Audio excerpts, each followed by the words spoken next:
நீங்க என்ன விமர்சனம் வச்சாலும் ஒரு கட்சியா என்னுடைய கட்சி தொண்டர்கள் தளபதிகள் எடுத்த முடிவுக்கு நான் வந்து கட்டுப்பட்டு நான் வந்து இன்னைக்கு அறிவிக்கிறேன் அப்படின்னு அறிவிச்சது இருக்குல்ல, அது ஒரு மிகப்பெரிய ஒரு போல்டு மூவ் பை வேல்முருகன். அதுக்கு முதல்ல மனமார்ந்த வாழ்த்துக்கள், சல்யூட் அண்ணன் வேல்முருகன் அவர்களுக்கு. இப்போ ரெண்டாவது விஷயம் என்னன்னா, இவர் இழந்ததுனால அல்லது இவர் வெளியேறினதுனால திமுகவுக்கு பாதிப்பா சாதகமா பாதகமாங்கிறது இப்போ எனக்கு கேள்வி இல்லை.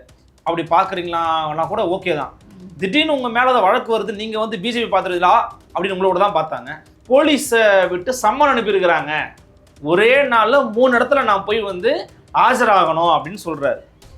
எப்படி ஒரு மட்டமான அரசியலை வந்து இவங்க முன்னெடுக்கிறாங்க, அதிகாரிகளை வச்சு பண்ணுறாங்க அப்படின்னு. அதிகாரிகள் அல்லது காவல்துறை இருக்கிறவங்கன்னா அதிகார வர்க்கத்தின் கைப்பாவை. அவங்கள பேசியோ அல்லது அவங்கள விமர்சனம் பண்ணியோ 10 பைசாக்கு பிரயோஜனம் இல்லை. ஏன்னா யார் வந்தாலும் அவங்களுக்கு வேலை செய்யக்கூடிய ஒரு ஏவல் துறை தான் காவல்துறை. இவர் RSS அதிகாரிகளோட சமரசமாக இருக்கிறாரு. அவங்க சுற்றி தான் வந்து சிஎம்ஏ நடுவில் இருக்கிறாருங்கிறத வச்ச ஒரு மிக முக்கியமான ஒரு விமர்சனம். இதை எப்படி எல்லாரும் எளிமையாக கடந்து போக முடியும்? இதில் நம்ம எல்லாம் என்ன எடுத்துக்கணும்னா, நமக்கு டேக்அவே பாயிண்ட் என்னன்னா, சீட்டுகளே வேணாங்க, இதை கோரிக்கையை பரிசீலனை பண்ணுங்கன்னு சொல்லியிருக்கிறாருன்னா அவர் என்ன பண்ணியிருக்கணும்? முதலமைச்சர் வாப்பா கொடுப்பா, கோரிக்கையை கொடுப்பா, இது முடியுது, இது முடியாது, பரவாயில்லப்பா, வேல்முருகன் வந்து எங்களுக்கு கூட்டணி ஆதரிக்கிறாரு, நீங்கள் பிரச்சார பீரங்கியாக செயல்படுங்க, இந்த கோரிக்கையெல்லாம் நாங்கள் பரிசீலனை பண்ணுறோம் 26 வந்த பிறகுன்னு ஒரு ஃபோட்டோ போட்டுருக்கணுமா இல்லையா? அவங்க என்ன சொல்றாங்கன்னா, நாங்க பேரம் பேச ஆரம்பிச்சிட்டோம் அப்படின்னா எங்களுக்கும் தேமுதிகவுக்கும் என்ன வித்தியாசம்? வித்தியாசம் இருக்குங்க. ஏங்க எப்படிங்க வித்தியாசம் இல்லாம போவோம்? பேரம் பேசுனீங்கன்னா தேமுதிகவும் பேரம் பேசுதுன்னா, கொள்கை இல்லாதவன் பேரம் பேசுறதை விட கொள்கை இருக்கிறவன் பேரம் பேசிட்டு போட்டோம். என்ன தப்புன்ற? பேசணும்ன்ற பேரம். நீங்க நாளைக்கு தொங்கு சட்டமன்றம் வந்துச்சுன்னா ரெசார்ட்டு கூட்டு போய் இந்த கூவத்தூர் பங்களால அடைச்சு வச்சாங்க பாருங்க, அந்த மாதிரி இவங்க வேற பங்களால அடைச்சு வைக்க வேண்டிய தேவைலாம் இங்க வராது. ஏன்? விசிகாவும் சிபிஎம்மும் துண்டா நீங்க அறுத்து போட்டாலும் அவங்க பிஜேபிக்கு அதெல்லாம் பேச மாட்டாங்க, இருக்க மாட்டாங்க, இயங்க மாட்டாங்க. மற்றவங்களோட சொல்ல முடியுமா? நீங்க மற்றவங்க கொடுக்கல சீட்டு சொல்ல முடியுமா உங்களால? அப்படி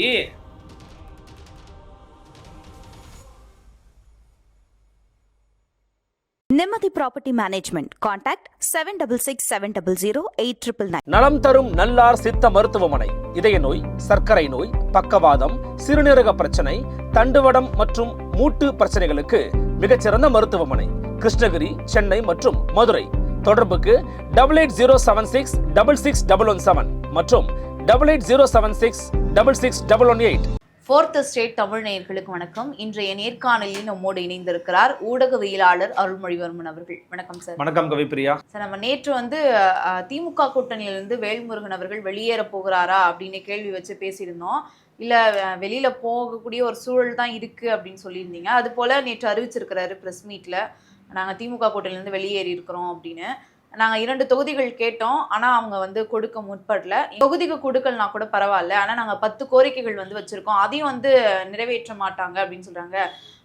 குறிப்பாக சொல்லணும்னா பெரியண்ணம் பாணியில் அவங்க செயல்படுறாங்க அப்படின்னு சொல்லியிருக்கிறாரு. இது திமுக கூட்டணிக்கு ஒரு பாதிப்பை ஏற்படுத்துமா? நீங்கள் எப்படி பார்க்குறீங்க? இல்லை, எனக்கு கேட்டிங்கன்னா இது பாதிப்பு இல்லை, அதெல்லாம் 2வது விஷயமாக கூட எனக்கு வந்து படலாம். ஆனால் ரொம்ப நாளாக ஒரு உறவில் நீங்கள் இருக்கிறீங்க, தொடர்ச்சியான கொள்கை பிடிப்போட ஒருத்தர் உங்களோட பயணிக்கிறாரு அப்படின்னா அவர் நீங்கள் எப்படி அணுகிறீங்க அப்படிங்கிற அணுகுமுறை சார்ந்த சிக்கல் வந்து இங்கே ரொம்ப பெருசாக இப்போ வந்து திமுக தலைமையில் அல்லது திமுக கிட்ட இருக்குது அப்படிங்கிறத இப்போ எல்லாரும் உணர ஆரம்பிச்சிட்டாங்க. நம்ம பேசிக்கிட்டு இருக்கிற நேரத்தில் விசிக அவருடைய உயர்மட்ட குழு கூட்டம் வந்து கூடிக்கொண்டிருக்கிறது, பல பேர் வாதிச்சுக்கிட்டு இருக்கிறாங்க. நீங்கள் கூட காலையில் மரியாதைக்குரிய சிலது அவர்கிட்ட நீங்கள் ஒரு பேட்டி எடுத்திருந்தீங்க, அவருடைய கருத்தும் நீங்கள் வந்து வாங்கியிருப்பீங்க. அப்போ என்னன்னா, கூட்டணி இருக்கக்கூடிய கட்சிகளுக்கு ஒரு மன வெதும்பலை, ஒரு ஆற்றாமையை, ஒரு மனக்கசப்பை உருவாக்கி ஒரு விஷயத்த நீங்கள் பண்ணுறீங்க அப்படின்னா, ரொம்ப லேமனாக ஒரு பச்சையாக சொன்னோன்னா அது விளங்காது. நார்மலாக சொல்லுவாங்க தெரியுமா, ஊரில் ஆரம்பிக்கிறது அப்படியா விளங்காது அப்படின்னு. அந்த மாதிரியான ஒரு போக்கில் ஏன் திமுக அது கையாளுது நமக்கு ரொம்ப ஆச்சரியமாக அதிர்ச்சியாக நமக்கு வந்து இருக்குது. இப்போது வேலுமுருகன் எடுத்துக்கோங்க, அவருக்கு வந்து நீங்கள் வந்து ஓட்டு இல்லைன்னு சொல்லுங்கள், கட்சி இல்லைன்னு சொல்லுங்கள், அவரை வந்து ஒரே ஒரு எம்எல்ஏன்னு சொல்லுங்கள், அவர் என்ன சொல்கிறாரு, ஒரு இடத்துல எக்ஸ்ட்ரீமாக போயிட்டு முதல்ல அவருடைய முடிவை நான் வந்து வரவேற்கிறேன், நான் பாராட்டுறேன். நீங்கள் என்ன விமர்சனம் வச்சாலும் ஒரு கட்சியாக என்னுடைய கட்சி தொண்டர்கள் தளபதிகள் எடுத்த முடிவுக்கு நான் வந்து கட்டுப்பட்டு நான் வந்து இன்னைக்கு அறிவிக்கிறேன் அப்படின்னு அறிவிச்சது இருக்குல்ல, அது ஒரு மிகப்பெரிய ஒரு போல்டு மூவ் பை வேலுமுருகன். அதுக்கு முதல்ல மனமார்ந்த வாழ்த்துக்கள், சல்யூட் அண்ணன் வேல்முருகன் அவர்களுக்கு. இப்போ 2வது விஷயம் என்னன்னா, இவர் இழந்ததுனால அல்லது இவர் வெளியேறினதுனால திமுகவுக்கு பாதிப்பா சாதகமா பாதகமாங்கிறது இப்போ எனக்கு கேள்வி இல்லை. அதில் ஒரு முக்கியமான ஒரு வார்த்தையை பதிவு பண்ணார். எனக்கு சீட்டுகளே வேண்டாம், சீட்டே வேண்டாம், ஒரு 10 கோரிக்கை தரேன், அந்த 10 கோரிக்கையை பரிசீலனை பண்ணுங்க, அதை பற்றி உங்களுடைய நிலைப்பாட்டை சொல்லுங்கன்னா அதெல்லாம் நீங்கள் சொல்லாதீங்க. நீங்கள் யார் அதை சொல்கிறதுக்குன்னு கேட்குற மனப்பான்மை இருக்குல்ல, அதுதான் உண்மையான ஆட்டிடியூடுங்கிறது. அது ஒரு ஃபாசிஸ்ட் அப்ரோச், அப்படி இல்லைன்னா ஒரு பெரிய மனப்பான்மை நம்ம சொல்லலாம். நேற்று அமைச்சர் துரைமுருகன் அவர்களிடம் இது குறித்து கேட்கும்போது கூட வேல்முருகன் திமுக கூட்டிலிருந்து வெளியேறி இருக்கிறாரு, இதை நீங்க எப்படி பாக்குறீங்க அப்படின்னு கேட்டதுக்கு நான் இப்படி பாக்குறேன் அப்படின்னு சொல்லியிருந்தாரு.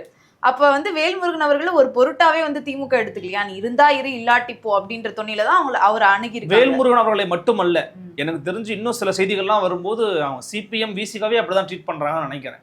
இப்போ வேல்முருகனா அப்படி பாக்குறீங்களா கூட ஓகே தான். திடீர்னு உங்க மேல அதை வழக்கு வருது, நீங்க வந்து பிஜேபி பாத்துறீங்களா அப்படின்னு உங்களோட தான் பார்த்தாங்க. பிஜேபி கூட நீங்க பண்ணாத சமரசமா சார், திமுக பண்ணாத சமரசமா சார்? அதை விட ஒரு முக்கியமான விஷயத்த தூக்கி போட்டார், நிறைய பேர் அதை கவனிக்கல. வேலுமுருகன் சொல்றாரு, நான் வந்து இந்த மாதிரி ஒரு முடிவு எடுத்துக்கிட்டு இருக்கேன், இந்த மாதிரி பேசிட்டு இருக்கேன்னு தெரிஞ்ச உடனே போலீஸை விட்டு சம்மன் அனுப்பியிருக்கிறாங்க, ஒரே நாள்ல 3 இடத்துல நான் போய் வந்து ஆஜராகணும் அப்படின்னு சொல்றாரு. எப்படி ஒரு மட்டமான அரசியலை வந்து இவங்க முன்னெடுக்கிறாங்க, அதிகாரிகளை வச்சு பண்றாங்க அப்படின்னு. அதிகாரிகள் அல்லது காவல்துறை இருக்கிறவங்கன்னா அதிகார வர்க்கத்தின் கைப்பாவை. அவங்கள பேசியோ அல்லது அவங்கள விமர்சனம் பண்ணியோ 10 பைசாக்கு பிரயோஜனம் இல்லை. ஏன்னா யார் வந்தாலும் அவங்களுக்கு வேலை செய்யக்கூடிய ஒரு ஏவல் துறை தான் காவல்துறை. ஆட்சி செய்றாங்க. அவங்கள பொறுத்த வரைக்கும் மேல இருக்கிறவங்க சொல்றத தலையாட்டிக்கிட்டு ஒரு இன்ஸ்பெக்டரோ ஒரு ஏட்டோ ஒரு எஸ்ஐயோ யாரோ ஒருத்தர் மேல இருக்கிறவங்க சொல்றாங்க நாங்க செய்யறோங்க, அவ்வளவுதான். அவங்கள குறை சொல்றதோ அல்லது அவங்கள பத்தி விமர்சனம் பண்றதோ 10 பைசாக்கு பிரயோஜனம் இல்லை. பிகாஸ் தே ஆர் ஒன்லி, இந்த அம்புன்னு சொல்லுவாங்க பார்த்தீங்களா, அம்பு தான். எய்தவன் வேற யாரோ, எய்தவன் இருக்கு அம்பை நோவானேன் அப்படிங்கிறத இப்ப நம்ம பேச வேண்டிய ஒரு விவகாரம். இவங்க என்ன பண்றாங்க, சம்மன் அனுப்புறேன் வந்து ஆஜராகுங்கிறாங்க. எவ்வளவு ஒரு மட்டமான புத்தி! உன்னை எதிர்த்து பேசிட்டா சம்மன் அனுப்புற, இது நீ தொடர்ச்சியா பண்ணுவ. இப்ப சிக்கல் எங்க வருதுன்னா, இவரு ஆர்எஸ்எஸ் அதிகாரிகளோட சமரசமா இருக்கிறாரு, அவங்க சுத்தி தான் வந்து சிஎம்ஏ நடுவில் இருக்கிறாருங்கிறத வச்ச ஒரு மிக முக்கியமான ஒரு விமர்சனம். இதை எப்படி எல்லாரும் எளிமையா கடந்து போக முடியும்? ஒரு நாள் கூட்டணியில் இருந்தாரு, சீட்டு கொடுக்கலன்றதுக்காக தான் அப்படி பேசுறாரு.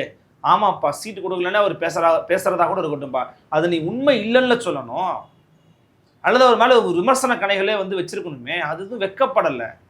அவர் இதுக்கப்புறம் நான் திமுகவோட விஷயங்களை தோலுரிப்பேன் அப்படிங்கிறாரு. 100 சீட்டுகளுக்கு மேல தனித்து போட்டுட்டு போகிறது வேல்முருகன் அவருடைய தமிழக வாழ்வுரிமை கட்சிங்கிறதா நமக்கு கிடைச்சிருக்கிற செய்திகள். வேட்பாளர் தேர்வு நடைபெற்று கொண்டிருக்கிறது. தமிழக வாழ்வுரிமை கட்சி தனித்து தான் போட்டிட்டு போறாங்க. எனக்கு தெரிஞ்சு ஒஸ்கேஸ் நேரம் அங்கதான் போய் நிற்குவேன்னா, இப்போ நாம் தமிழர் கட்சி வந்து கூட்டணி இல்லைன்னு சொல்லி அறிவிச்சு கேண்டிடேட்ஸ் அனௌன்ஸ்மெண்ட் பண்ணிட்டார்.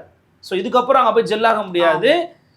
ப்ளஸ்ஸோ மைனஸோ நீங்கள் வந்து வெறுமனே ஆதரவு மட்டுமே கொடுக்க முடியாது. உங்கள் கட்சியில் ஆட்கள் இருப்பாங்கல்ல, அவங்க நாங்கள் வேட்பாளராக நிற்கிறோம்னு விரும்புவாங்கல்ல, அப்போ அவங்களுக்கு வேலை பார்க்கணும்ல, அதை நோக்கி கூட வேல்முருகன் அவர்கள் பயணிக்கலாம். ஆனால் வேல்முருகன் அவர்கள் அவருடைய கட்சி தமிழக வாழ்வுரிமை கட்சி பலமாக இருக்கக்கூடியது அவருடைய தொகுதியான பண்ருட்டியில தான். இப்போ மற்ற தொகுதிகள்லாம் வேட்பாளர்கள் நிற்க வச்சாலும் வந்து தோல்வியை தான் தழுவுவாங்க. இல்லை, இப்போ நம்ம வந்து அதான் சொல்றேனே, ஒரு கட்சியினுடைய அந்த அணுகுமுறை இருக்குல்ல, அது எண்ட் ஆஃப் த டே நம்ம கட்சி நம்ம எவ்வளவு வளர்த்துருக்கிறோம் அப்படிங்கிறதான் இப்போ நிற்கும். ஒரு கட்சி நம்ம கட்சி எவ்வளவு வளர்த்துருக்குறோம். இப்போ நீங்க விசிக ஏன் இவ்வளவு பொறுமலோட இவ்வளவு ஒரு ஆதங்கத்தோட அவர் அண்ணன் திருமாவளவர்கள் பேசணும்? ஏன்னா லோக்கல்ல இருக்கிறோம், நம்ம கட்சி எப்படின்னா வளர்ப்போம்னு கேட்கறாங்க. எனக்கு அதுதான் விசிகா சிபிஎம் சிபிஐக்கு வராத அந்த துணிச்சல் கட்ஸ் வந்து ஒரே ஒரு எம்எல்ஏ வச்சிருக்கக்கூடிய தமிழக வாழ்வுரிமை கட்சிக்கு எப்படி வந்திருக்கு? வேல்முருகன் அவர்கள் இது எப்படி நகர்த்தி போலாம்? இல்ல, எனக்கு என்னன்னா நான் 2 விஷயத்த சொல்லுவேன். நம்ம வந்து இதை வந்து ஒளிவு முறைவெல்லாம் ஒன்றும் இல்லை, 2 விஷயம் சொல்லலாம். ஒன்று, இதுக்கு மேல இவங்களோட சமரசம் பண்றதுனால கிடைக்கக்கூடிய அதிகாரத்தை வச்சு ஒன்றும் பண்ண முடியாது. இப்போ விசிகா கூட பார்த்தீங்கன்னா 2 எம்பிஸ் இருக்கிறாங்க, அதன் பிறகு வந்து 4 எம்எல்ஏஸ் இருக்கிறாங்க. ஸோ அதை கன்சிஸ்டண்டாக வச்சுக்கணும், அதை அதிகப்படுத்தணும். அவங்களுக்கு சில இதை விசிகா வந்து பார்த்தீங்கன்னா தாவகாவோட கொஞ்சம் பெரிய கட்சி, ஒப்பீட்டளவில் நம்ம வந்து அதை மறுப்பதற்கு இல்லை. அப்போ அவங்களுக்கு சில டிமாண்ட்ஸ் இருக்குது, அவங்க சில சமரசங்களை பண்ணி அவங்களும் காம்ப்ரமைஸ் பண்ணி அவங்க இடத்துல இருக்காங்க, அங்கீகாரத்தை வாங்கிட்டாங்க. இப்போ நீங்கள் மற்ற கட்சிகள்லாம் வந்து இப்போ தாவாக எடுத்துக்கிட்டிங்கன்னா இது கூடவே பயணிக்கிறதுனால என்ன லாபம் இருக்குன்னு யோசிச்சிருப்பாரு. இப்போ ஒரே ஒரு சீட்டு நானும் வாங்குறேன், அந்த ஒரு சீட்டை வாங்குறேன், என்ன பண்ண போறேன்? நான் இப்போ எம்எல்ஏ ஆகிட்டேன், என்ன பண்ண போறேன்?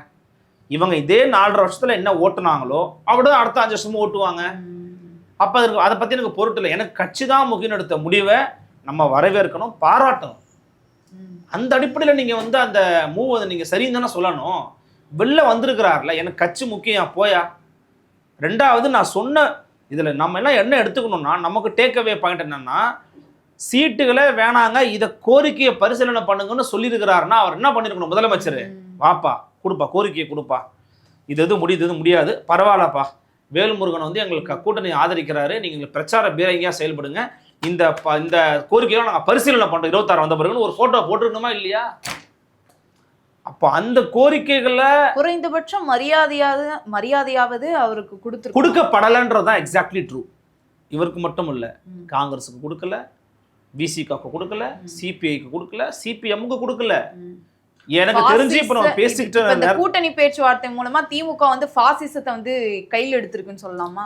பாசிச பாஜகவோடு மறைமுக கூட்டணியில் இருக்கிறாங்கன்னு நீங்க வேணா சொல்லலாம். ஏன்? இவங்க எல்லாருமே பிஜேபி எதிர்ப்பாளர்கள். நீங்க அவங்க எல்லாருக்குமே சீட்டுகளை குறைக்கிறீங்கன்னா உங்களுடைய எய்ம், உங்களுடைய மோட்டிவ் என்ன? மறைமுகமா நீங்க பாஜக ஒரு செய்தி சொல்றீங்க, இந்த பாருப்பா நான் உன் ஆள் தான், ஒன்றும் பிரச்சனை கிடையாது, இவங்களெல்லாம் நான் கம்மி பண்ணிட்டேன் பாரு, வேலுமுருகன் அனுப்பிட்டேன், விசிகாவை குறைச்சிட்டேன், சிபிஎம் டம்மி ஆக்கிட்டேன், சிபிஐ வழி கொண்டு வந்துட்டேன், மதிமுகவுக்கு கட்சியே இல்லை, ஒரு சீட் தான் கொடுத்துருக்க, 3 சீட் நம்ம உதயசூரியன் தான், ஒன்றும் பிரச்சனை பார்த்துக்கலாம். மானிமாவுக்கு தேமுதிக கொடுப்பீங்க, அவங்கள பற்றி நமக்கு வரலாறு தெரியும். மானிமாவோட மக்கள் நீதி மையத்துடைய கொள்கை என்ன, கோட்பாடு என்ன, தத்துவம் என்ன, அப்புறம் தேமுதிகவோட கொள்கை என்னன்னு நமக்கு தெரியும். அப்போ இந்த நேரத்தில் இவங்க இப்படியான ஒரு விஷயத்தை பண்ணியிருப்பதன் மூலமாக நமக்கு ஒரு செய்தி சொல்கிறாங்க. இப்போ நம்ம என்ன இப்போது சிபிஎம் பார்த்தீங்கன்னா 5ல் முடிச்சுட்டாங்கன்னு ஒரு செய்தி வந்துகிட்டு இருக்கு. மேபி நம்ம பேசுகிற இந்த நேரத்தில் அது நடந்து முடிச்சிருக்கலாம். இதை விட கொடுத்துட்டாங்க சிபிஎம்க்கு 5 கன்ஃபார்ம் 48 மணி நேரத்துக்கு மேலே பேசினாங்க. 4 மணிக்கு விடியக்கா 4 மணிக்கு ஆரம்பிச்சு 20 வரைக்கும் போய்கிட்டு இருந்துச்சு. மொத்தமா 4 கட்ட பேச்சுவார்த்தை நடந்திருக்குது. சிபிஐக்கு பேச்சுவார்த்தைலாம் கிடையாது, டைரக்டா கொடுத்தாங்க, 5 வாங்கி போயிட்டே இருந்தார் வீரபாண்டியன். இவருக்கு 5 கொடுத்துட்டாங்கன்னு நீங்க சொல்றீங்க, செய்தி பார்த்துருப்பீங்க. விசிகாவுக்கு எவ்வளவு கொடுக்க போறாங்க கேள்வி. விசிகாவோட எதிர்பார்ப்புங்கிறது 10மா, மினிமம் எங்களுக்கு 10 தான், அதை விட நாங்க கீழே போனோம்னா எங்களுக்கு வந்து சரியில்லைன்னு நினைக்கிறாங்க அவங்க. மேக்சிமம் அவங்க 15 ஒரு 12 5 கேட்கறாங்க, மினிமம் அவங்க 10 கேட்கறாங்க. ஆனா திமுக மனதில் வைத்திருப்பது 6 அல்லதுனா 7. 6 அல்லதுனா 7. இப்ப கூட்டணி கட்சிகளுக்கு ஒதுக்கக்கூடிய தொகுதிகள்ல இருந்தா பிரிச்சு இப்ப தேமுதிகவுக்கும் மானிமாக்கும் கொடுக்க போறாங்க. நான் என்ன சொல்றேன்னா, குறைத்துக் கொள்ள வேண்டியது யாருன்னா திமுக. அதாவது அதான் நம்மளுடைய பேட்டியிலே கூட திரு மணி அவர்கள் சொல்லியிருப்பாங்க, 165ல் நின்னவங்க 160ல் நிற்கிறதுக்கும் 6ல் நின்னவங்க 5ல் நிற்கிறதுக்கு வேறுபாடு இருக்குப்பா. அது சரியான ஒரு வாதம் அது. அப்போது திமுக தங்களுடைய கூட்டணி கட்சிகளுக்கு இன்னும் நெருக்கடியை தொடர்ச்சியாக கொடுக்குறாங்க. அது ரொம்ப ஒரு மோசமான ஒரு நெருக்கடியாக நான் வந்து பார்க்குறேன். எனக்கு தெரிஞ்சு இது எல்லாருக்குமே இந்த நெருக்கடி வரதாங்க செய்யும். திமுக பாயிண்ட் ஆஃப் வியூலேருந்து பாருங்கள், திமுக பாயிண்ட் ஆஃப் வியூலேருந்து பார்த்தா உங்களுக்கு தெரியுங்க அந்த வழி என்னன்னு. அதிமுக வந்து அப்படிதாங்க பண்ணுவாங்க. இப்ப நம்ம தான் பேசிட்டு இருக்கோம், விசிகாவுக்கோ இல்ல இடதுசாரிகளுக்கோ ஒதுக்கல, ஒரு கொள்கை உடைய ஒரு கூட்டணி அப்படின்னா அவங்க இல்லாம அது இல்லை அப்படின்னு நம்ம பேசிட்டு இருக்கோம். ஆனா அவங்க வந்து யதார்த்தமா வந்து அது கடந்து போறாங்க, சமரசம் பண்ணிட்டு தானே போறாங்க. இப்ப விசிகா தலைவர் திருமாவளவன் அவர்கள் முதற்கட்ட பேச்சுவார்த்தை தான் நடந்து, அதற்குள்ளாக வந்து நமக்கு வந்து கம்மியான தொகுதிகள் தான் ஒதுக்க போறாங்க, அதனால யாரும் வந்து கவலைப்படாதீங்க, ஒத்துழைப்பு கொடுங்க அப்படின்னு சொல்றாரு. ஒரு 3 கட்ட பேச்சுவார்த்தை கூட போல அவரே சமரசம் பண்ணும்போது இப்ப நம்ம பேச என்ன ஆக போகுது? அவங்களுக்குள்ள வந்து ஒற்றுமையா தான். நம்ம என்னன்னா, நான் ஒண்ணு சொல்றேன், எப்போதுமே பாதிக்கப்படுபவர்களுக்காக பாதிக்கப்பட்டவன் குரல் கொடுத்து மட்டுமே நீதிகள் கிடைக்கப்பட்டது கிடையாது. வாழ்க்கையில் எல்லாத்துக்குமே பொருந்தும். ஒரு பாதிக்கப்படுறவருக்காகவோ அல்லது ஒருத்தர் விளிம்புநிலையில் இருக்கிறவருக்காகவோ அவர் வாய் திறந்து பேசட்டுங்க, அப்புறம் நாங்கள் பேசுறோம் நீங்க சொல்லக்கூடாது. ஆனா இப்ப இந்த கூட்டணியை பொறுத்தவரை, அரசியல் கட்சியை பொறுத்தவரை சம்பந்தப்பட்ட கட்சி கேட்டா மட்டும்தானே தொகுதி வந்து ஒதுக்கீடு செய்வாங்க, அழுத்தம் கொடுத்தா மட்டும்தானே ஏதாவது ஒரு. நான் என்ன நினைக்கிறேன்னா, விசிகா பண்ண தவறா நான் ஒண்ணு பாக்குறது, அவங்க முதல்ல பேரம் பேச மறுத்தது தப்பு. பேரம் பேசணும், ஏன் பேரம் பேசக்கூடாது? நாங்க கொள்கையுடைய, நான் என்ன சொல்றேன்னா, கொள்கை ஒரு பக்கம் வைங்க சார், உங்களை கொள்கை இல்லைன்னு யாரா பேசுவாங்களா? விடுதலை சிறுத்தைகள் கட்சியை கொள்கை இல்லாத கட்சின்னு யாராவது பேச முடியுமா? அது அவங்க தமிழ்நாட்டுல என்ன இருக்க தகுதி இருக்கா? அவங்க என்ன சொல்றாங்கன்னா, நாங்க பேரம் பேச ஆரம்பிச்சிட்டோம் அப்படின்னா எங்களுக்கும் தேமுதிகவுக்கும் என்ன வித்தியாசம்? வித்தியாசம் இருக்குங்க. ஏங்க எப்படிங்க வித்தியாசம் இல்லாம போகும்? பேரம் பேசுனீங்கன்னா தேமுதிகவும் பேரம் பேசுதுன்னா கொள்கை இல்லாதவன் பேரம் பேசுறதை விட கொள்கை இருக்கிறவன் பேரம் பேசிட்டு போட்டோம். என்ன தப்புன்ற? பேசணும்ன்ற பேரம். நீங்க கம்பேர் பண்ணி பாருங்க. கொள்கையே இல்லாத ஒருத்தர் பேரம் பேசுறாராம், கொள்கை இருக்கிறவர் பேரம் பேசக்கூடாது. இது எப்படி சரி? கொள்கை இருக்கிறவங்க அதிகம் பேரம் பேசணுங்க. நீங்க நாளைக்கு தொங்கு சட்டமன்றம் வந்துச்சுன்னா ரெசார்ட் கூட்டு போய் இந்த கூவத்தூர் பங்களால அடைச்சு வச்சாங்க பாருங்க, அந்த மாதிரி இவங்க வேற வேற பங்களால அடைச்சு வைக்க வேண்டிய தேவைலாம் இங்க வராது. ஏன்? விசிகாவும் சிபிஎம்மும் துண்டா நீங்க அறுத்து போட்டாலும் அவங்க பிஜேபிக்கு அதெல்லாம் பேச மாட்டாங்க, இருக்க மாட்டாங்க, இயங்க மாட்டாங்க. மற்றவங்களோட சொல்ல முடியுமா? நீங்க மற்றவங்க கொடுக்கல சீட்டு சொல்ல முடியுமா உங்களால? அப்படி அப்ப நீங்க என்ன அர்த்தம்? கொள்கை இருக்குது அதனால பேரம் பேச மாட்டேன்னு எடுத்த முடிவே முதல்ல தப்பான முடிவு. என்ன கேட்டீங்கன்னா அவங்க பேரம் பேசி இருக்கணுங்க. கொடுங்க சார், உங்களை கொடுங்க சார் சீட்டு அப்படின்னு பேசி வந்திருக்கணும். அது போன்ற தருணங்களை விசிகாவின் தலைவரும் விசிகாவும் தவறவிட்டு விட்டதுங்கிற ஒரு விமர்சன கண்ணோட்டம் எனக்கு விசிகா மேல இருக்குது. அட்லீஸ்ட் சிபிஎம்மாவது ஒரு 4 கட்ட பேச்சுவார்த்தைக்கு போனாங்க. இல்லம்மா, நான் பேச்சுவார்த்தை கூட விடுங்க, பேச்சுவார்த்தையில போய் தான் அதை பேசணும்னு அவசியம் இல்லை, திருமாவளவனே பேச முடியுமே. ஆனா நிலைமை என்னன்னா திமுகவின் தலைவர் தெளிவா இருக்கிறார். ஒரு சம்பவத்தை நான் உங்களுக்கு அப்படியே சொல்றேன், இன்சைட் இன்ஃபர்மேஷன் தான் அது. போகும்போது சிஎம்கிட்ட சொல்கிறாங்க, பேச்சுவார்த்தையை பற்றி பேசும்போது இந்த மாதிரி ஏதோ பேசிட்டே இருக்காங்க. குழு வச்சிருக்கல, குழுவில் பேசுங்க, குழுக்கிட்ட பேசிடுங்க. யார் வந்து பேசுகிறாங்க? சிஎம் சொல்கிறாரு, விசிகாவின் முக்கியமான சில தளபதிகள் மத்தியில் ஐ திங்க் ஸோ தலைவர் விசிகா தலைவர் உட்படவும் அங்கே இருக்கிறாருன்னு நினைக்கிறேன். முழுமையாக நான் சொல்ல விரும்பல. அப்போது முதலமைச்சர் சொல்கிறது என்னென்னா, குழுவில் சொல்லுங்கள், குழுவில் பேசுங்க தோழர், குழுவிட்ட பேசி. அப்ப நீங்க சொல்றது பார்த்தா இப்ப ஒரு நாளைக்கு முன்பாக திருமாவளவன் அவர்கள் ஸ்டாலின் அவர்கள் சந்திச்சு அப்ப என்னன்னா நான்லாம் முடிவு எடுத்தாச்சு, திமுக முடிவு எடுத்தாச்சு, நீ குழுவுல பேசிக்க, என்கிட்ட பேசாத. அப்ப என்ன மனப்பான்மை? கருணாநிதி இப்படிதான் டீல் பண்ணியிருக்கிறாரா? ஜெயலலிதா பத்தி பிரச்சனை, ஜெயலலிதா அம்மையார் டைரக்டாவே 1-to-1 ஓரத்துக்கு முன்னாடியே தெரிஞ்சிடும், இதான் சீட்டு, நிக்கிறதா இல்லை, வெளில போ, முடிஞ்சு போச்சு. நீங்க அப்படி இல்லையே. அப்ப என்னன்னா தொடர்ச்சியான சமரசங்களை கூட்டணி கட்சிகள் செய்யணும்னு எதிர்பார்ப்பது என்பது அடிமட்ட தொண்டன் இருக்கான் பார்த்தீங்களா விசிகாவுக்குள்ள, அவன் கொதிப்புல இருக்கான். ஒவ்வொருத்தரும் கொதிப்புல இருக்காங்க. அந்த ஒவ்வொரு தொண்டரும் திமுகவை தூக்கி சுமந்த தொண்டர்கள். அவங்க ஒவ்வொருத்தரும் 10 திமுக சமம். அந்த அளவுக்கு கொள்கை பிடிப்போட உறுதியோடு நிற்கிறவங்க விசிகா தொண்டர்கள் எல்லாருமே. அவங்கெல்லாம் கொதி நிலையில இருக்கிறாங்க. அதுல ஒருத்தர், முக்கியமான ஒருத்தர், ஒரு வழக்கறிஞர் ஒருத்தர் பேசுகிற போது அவர் சொல்றாரு, தம்பி நீங்கள் சொன்னால் நம்ப மாட்டீங்க, எங்கள் அண்ணன் வந்து இந்த மாதிரி ஒரு முகநூலில் ஒரு நேரலை போட்ட உடனே தொண்டர்கள்லாம், பல தொண்டர்கள், அடிமட்டத்தில் இருக்கிற தொண்டர்கள், கிராமத்தில் இருக்கிறவங்கலாம் தொடர்பு கொண்டு கண்ணீர் விட்டாங்க, தலைவர் இப்படி பார்க்க முடியலன்னு கண்ணீர் விட்டாங்கன்றாங்க என்கிட்ட. அதை எனக்கு கேட்கும் போதே அவ்வளோ ஷாக்கிங்காக இருந்தது. அப்போ எவ்வளோ அட்டாச்சோட ஒரு லீடரோட இருக்கிறாங்க பாருங்க ஒரு கட்சியில் இருக்கிற தொண்டர்கள். அந்த அட்டாச்மெண்ட்டு டிட்டாச் ஆகக்கூடாது அப்படின்னா இவர் சில முடிவுகள் எடுக்கணும். அதுக்காக இப்போ நான் உடனே வந்து கூட்டணி விட்டு வெளியில் வரணும், உள்ளே வந்து இப்போ ஒன்றும் பண்ண முடியாது. ஆனால் பண்ணியிருக்க வேண்டிய வேலை என்னன்னா பேரம் பேசி இருக்கணுங்க. திமுக கிட்ட இவங்க பேரம் பேசி, கொள்கை இல்லாதவங்க பேரம் பேசும்போது கொள்கை இருக்கிறவங்க ஏன் பேரம் பேசக்கூடாது? அதான் என்னுடைய சிம்பிளான கொஸ்டின். அதை பண்ண தவறானதனால விளைவு தான் இன்னைக்கு திமுக கிட்ட விசிக அனுபவிச்சுக்கிட்டு இருக்கு. இதை வந்து நம்ம பார்த்தும் கடந்து போக முடியாது. நீங்க கேட்கலாம், அவங்களே அமைதியானாங்க, நல்ல கேள்வி கேட்டீங்க, அவங்களே அமைதியானே இருக்கிறாங்க, அவங்க அமைதியானே இருப்பாங்க. ஒருத்தன் பாதிக்கப்படுறவன் அமைதியா இருக்கிறான் அப்படிங்கறதுனால அதை பார்க்குற நீங்க அமைதியா இருக்கக்கூடாது. நீங்க ஜனநாயகவாதி இல்லைன்னு அர்த்தம். அப்ப அதை பார்க்குற நீங்க பாத்தியா அமைதியா இருக்கிறான். பார்க்கிற மக்களுக்கு வந்து விசிக தலைவர் திருமாவளவன் அவர்கள் மீது ஒரு கோபம் தானே வருது, விரக்தி தானே ஏற்படுது. என்ன இவர் தொடர்ச்சியாக திமுகவிடம் வந்து சமரசம் பண்ணிட்டே இருக்காரு? இல்ல நீங்க பொலிட்டிக்கல் கேமுக்குள்ள வந்துட்டீங்கன்னு வச்சுக்கோங்க, சிஸ்டம் உட்பட்டு நீங்க பேசுங்க. அவர் வெளில வரணும், அவர் இதை பண்ணணும்னா வேல்முருகனுடைய அந்த இடம் என்பது வேறு, திருமாவின் இடம் என்பது வேறு. 2 பேருடைய ஸ்பேஸுங்கிறது வேற வேற ஸ்பேஸ்ல இருக்கிறாங்க. அப்படி இருக்கும்போது இவர் இந்த முடிவு எடுக்க முடியும். நீங்க சொல்றது எனக்கு புரியுது. அதாவது இவங்களுக்கு வந்து ஒரு அதிகாரம் இல்ல பதவி இருந்தா மட்டும்தான், திமுக கூட்டணியில் இருந்தா மட்டும்தான் ஏதாவது செய்ய முடியும் அப்படின்னு. எனக்கு என்னன்னா திமுக கூட்டணியில இருந்து விசிக வந்து என்ன சாதிச்சதா, அவங்க வைத்திருக்கக்கூடிய கோரிக்கைகளை திமுக அரசு நிறைவேற்றியதா? இல்லையே, தள்ளி தள்ளி தானே போட்டு இல்ல நான் பாக்குறோம். என்ன நினைக்கிறேன்னா, ஒரு ஸ்டேட் பார்ட் ரெகக்னைசேஷன் வாங்கினாங்கல்ல, அது அந்த விசிகான்ற கட்சிக்கு எடுத்த அங்கீகாரம் மட்டும் கிடையாது. நீங்க அதை அப்படி சுருக்கி பார்க்க கூடாது.